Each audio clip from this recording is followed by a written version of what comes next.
O livro de Daniel profetizou eventos que se cumpriram há muitos séculos.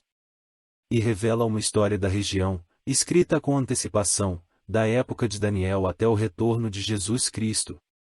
Entre os judeus cativos capturados em Judá e exilados pela Babilônia havia um jovem cujo nome hebraico era Daniel, renomeado Beltesazar pelos babilônios.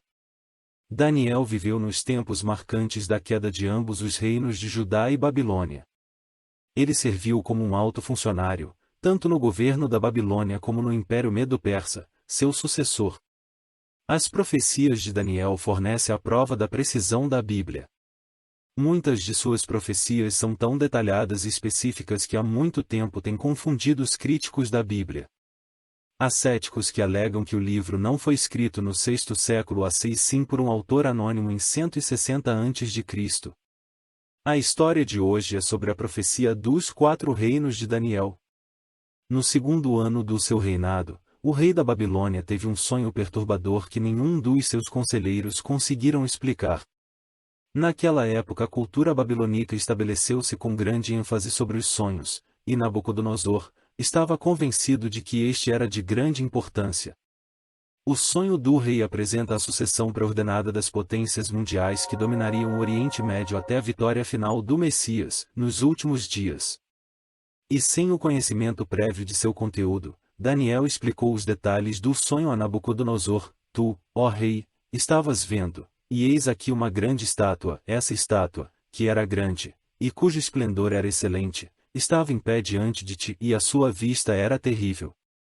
A cabeça daquela estátua era de ouro fino, o seu peito e os seus braços, de prata, o seu ventre e as suas coxas, de cobre, as pernas, de ferro, os seus pés, em parte de ferro e em parte de barro. Daniel disse a Nabucodonosor que seu império babilônico era representado pela cabeça de ouro. As partes de prata, bronze e ferro da estátua, representava 3 impérios poderosos que se seguiriam à poderosa Babilônia.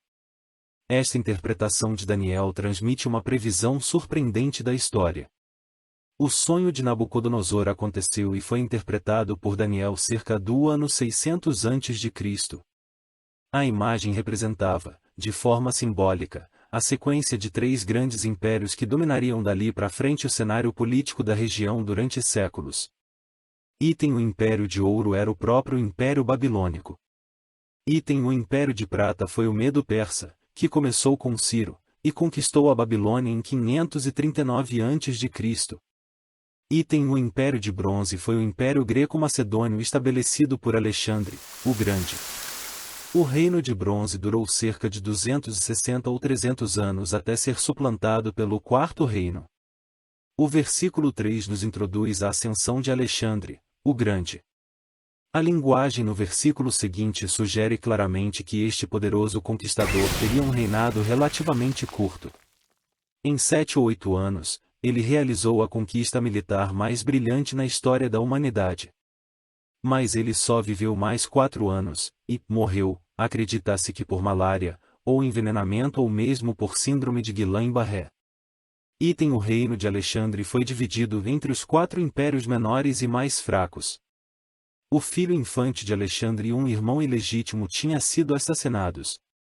Assim, não havia descendentes ou parentes de sangue para suceder Alexandre. Então, seu reino não foi dividido entre a sua posteridade como está escrito em Daniel. Os generais de Alexandre lutaram entre si pelo controle de seu império. As lutas que se seguiram pelo domínio acabou descartando todos os generais, exceto 4, que então se tornaram chefes das 4 divisões do império.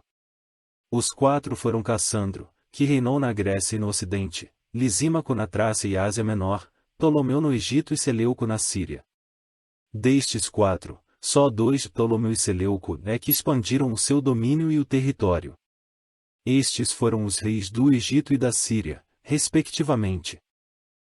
Ptolomeu é descrito em Daniel como o rei do sul e Seleuco o rei do norte. Daniel 11:5, e será forte o rei do sul, Egito, mas um de seus príncipes será mais forte do que ele reinará poderosamente, seu domínio será grande. O quarto império foi descrito como tendo 10 dedos nos pés. Os dedos dos pés eram compostos em parte de ferro e em parte de barro. Mais adiante Daniel indica uma fase posterior, ou consequência deste quarto império, simbolizado pelos pés e os 10 dedos composto de ferro e de barro, indicando uma base frágil para um monumento enorme. Os aspectos adicionais dessa sucessão de impérios mundiais foram revelados a Daniel em um sonho posterior. Desta vez, os 4 impérios foram representados por 4 animais. O primeiro um leão com 2 grandes asas, Tó Império Babilônico. O segundo um urso com 3 costelas em sua boca, Tó Império Medo-Persa. Daniel 11h02, e agora te declarei a verdade, eis que ainda 3 reis estarão na Pérsia, e o quarto acumulará grandes riquezas, mais do que todos, e, tornando-se forte por suas riquezas, suscitará a todos contra o reino da Grécia. Segundo estudiosos, este urso com 3 costelas representa 3 reis que sucederam Ciro o Grande. Cambises, seu filho mais velho, Pseudo-Serdis, um feiticeiro que se fazia passar por filho mais novo de Ciro, que foi assassinado discretamente, e Dário, o persa. O rei persa que invadiu a Grécia foi Xerxes, que reinou de 485 a 464 a.C., aquele da Batalha dos 300, também conhecido por Assuero. O terceiro um leopardo com 4 cabeças e 4 asas, Tó Império Greco-Macedônio de Alexandre e seus 4 generais que o sucederam. O quarto, um animal descrito como terrível, muito violento e com 10 chifres e diferente dos outros 3. Essa descrição é uma referência ao grande poder de Roma, que esmagou todos os que se lhe opuseram. Sem nenhuma dúvida, este animal representava perfeitamente o Império Romano, pois, de acordo com a história, dominou o mundo de até 476 d.C., quando as tribos bárbaras invadiram a Europa.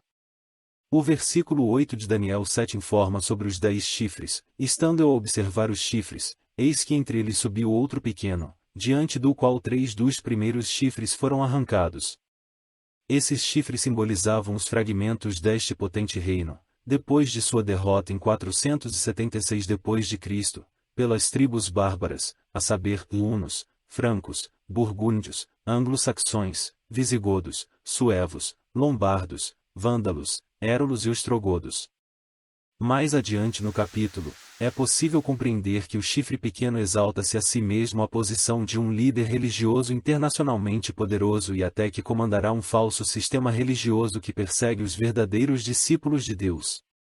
A 11ª ponta, que se levantou entre as 10, representa o mandatário da Igreja de Roma. Até 476 d.C. o mandatário da igreja dominante da época partilhava o poder com os imperadores de Roma Ocidental. Após a fragmentação do Império Romano em 10 reinos menores, esse poder apóstata teve sua liderança consolidada ao derrotar os seus principais opositores. Há quem acredite que todas essas profecias já se cumpriram, quando Napoleão Bonaparte pôs fim à igreja e prendeu o Papa lá em 1798. E inteligência artificial, você acha que as profecias já se cumpriram ou ainda não?